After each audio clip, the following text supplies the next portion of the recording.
Então, vamos começar falando um pouquinho do nosso gerúndio. Ele faz o nosso futuro, mas ele também faz aquele tempo de uma ação que ela está acontecendo agora e ela está em continuidade, como o próprio nome já disse. E a gente vai começar por aí. A gente vai falar um pouquinho sobre a estrutura e os usos. E eu já vou adiantando, é uma lógica muito parecida mesmo com o do português. Então você não precisa ficar enlouquecendo e pensando, ai meu Deus, a linha temporal que faz isso, que faz isso. Não precisa focar nisso. Foca no que você sabe que é o português e como ele se assemelha, como o uso e as traduções são parecidas e você tem que usar isso ao seu favor para você ter um inglês mais natural e que funcione para a sua cabeça. Vamos começar falando um pouco sobre estrutura. Vamos pensar no português. Quando eu quero usar essa forma, esse presente contínuo no português, eu vou falar eu estou. E aí eu vou falar um verbo com o gerúndio do português, né? Trabalhando. Ele está dormindo.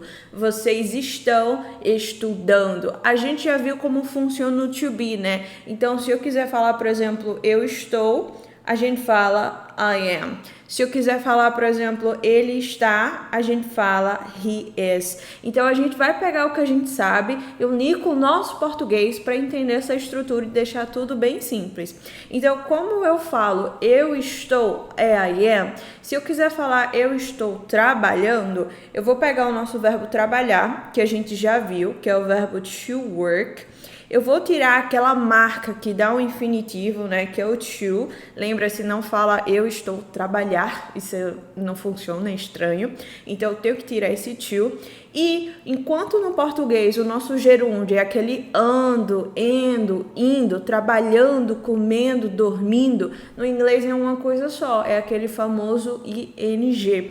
Então, para eu falar esse trabalhando, eu simplesmente vou botar working, ok? Então, simples, se eu quiser falar eu estou trabalhando, I am working. Se eu quiser falar ele está trabalhando, he is working. E aí você pode transformar em infinitos verbos. A gente só tem que prestar atenção com uma coisinha ou outra, que eu vou falar agora.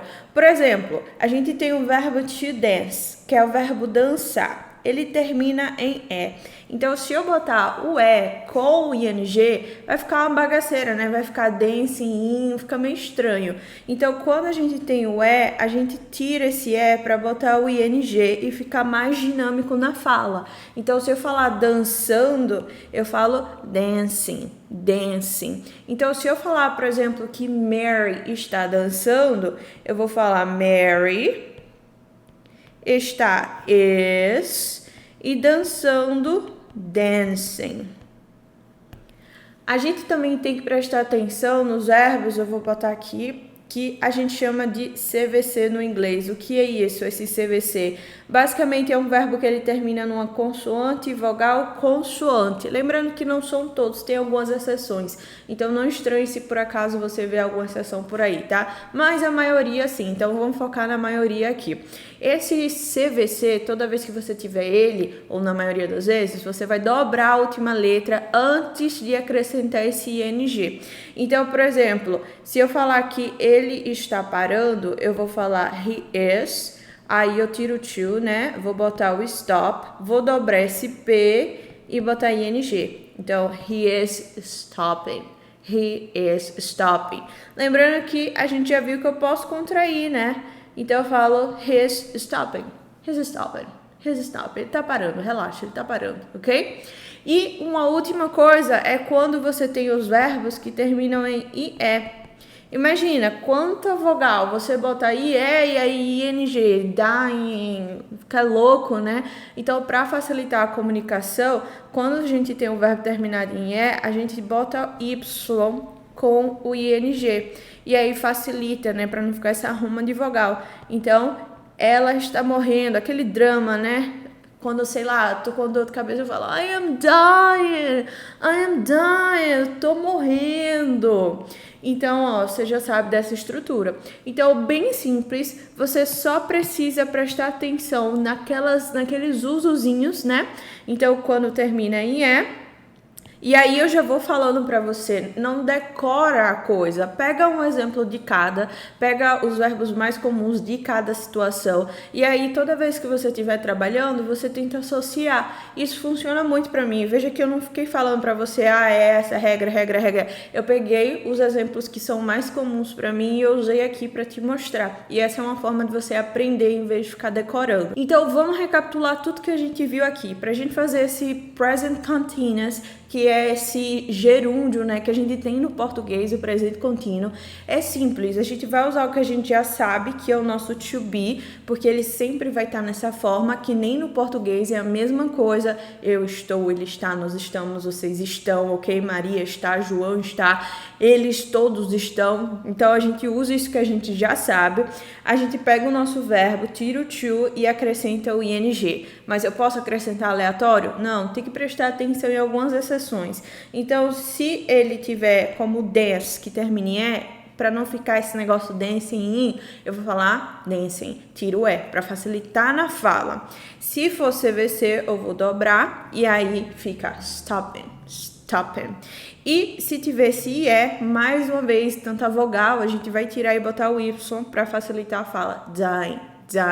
E basicamente é isso de estrutura que você vai precisar. Mas vamos agora trabalhar a negativa, a interrogativa, que é muito fácil e eu vou associar com uma coisa que você já sabe também. Então preste atenção, para você fazer a negativa, como é que você fazia a negativa lá no to be? É a mesma coisa. Então lá no to be, lembra que a gente simplesmente acrescentava o not? Aí a gente tinha as opções de contrair ou não, mas eu já vou falando para você que a contração é muito frequente, então já aprende contraído, porque quando você aprende contraído fica muito mais fácil quando você está assistindo aquela série, aquele filme, porque você vai entender, eles usam muita contração, às vezes as pessoas ficam esperando I am not, e eles falam I'm not, e aí quando você vai escutar, meu Deus, o que foi que ele falou? Ele só contraiu. Então, preste atenção para você trabalhar o que é mais usado ou aquilo que você tem mais dificuldade para você reverter isso, beleza? Então, I am not ou I'm not, muito mais usado. E aí, a gente simplesmente vai repetir isso aqui, I'm not working. Veja que a gente pegou uma coisa que você já sabe e a gente simplesmente fez essa associação. Então ficou muito fácil e tranquilo aqui. I'm not working. Para a gente fazer a nossa interrogação, como é que a gente fazia? Mesmo esquema, a gente puxava o am para frente, né? Então, vai seguir tudo que você já sabe. O inglês é muito repetitivo quando fala de estrutura. Então, você pega a base e depois só vai aplicando e adaptando. Então, eu tô trabalhando. Am I working? Ok? E aquela pergunta negativa, a gente vai usar am I not? Porque o am com not não contrai, né? Am I not working? Mas se fosse o he e o she, a gente não precisava dessa separação, né? Isn't she working? Viu como é fácil? A estrutura também, molezinha.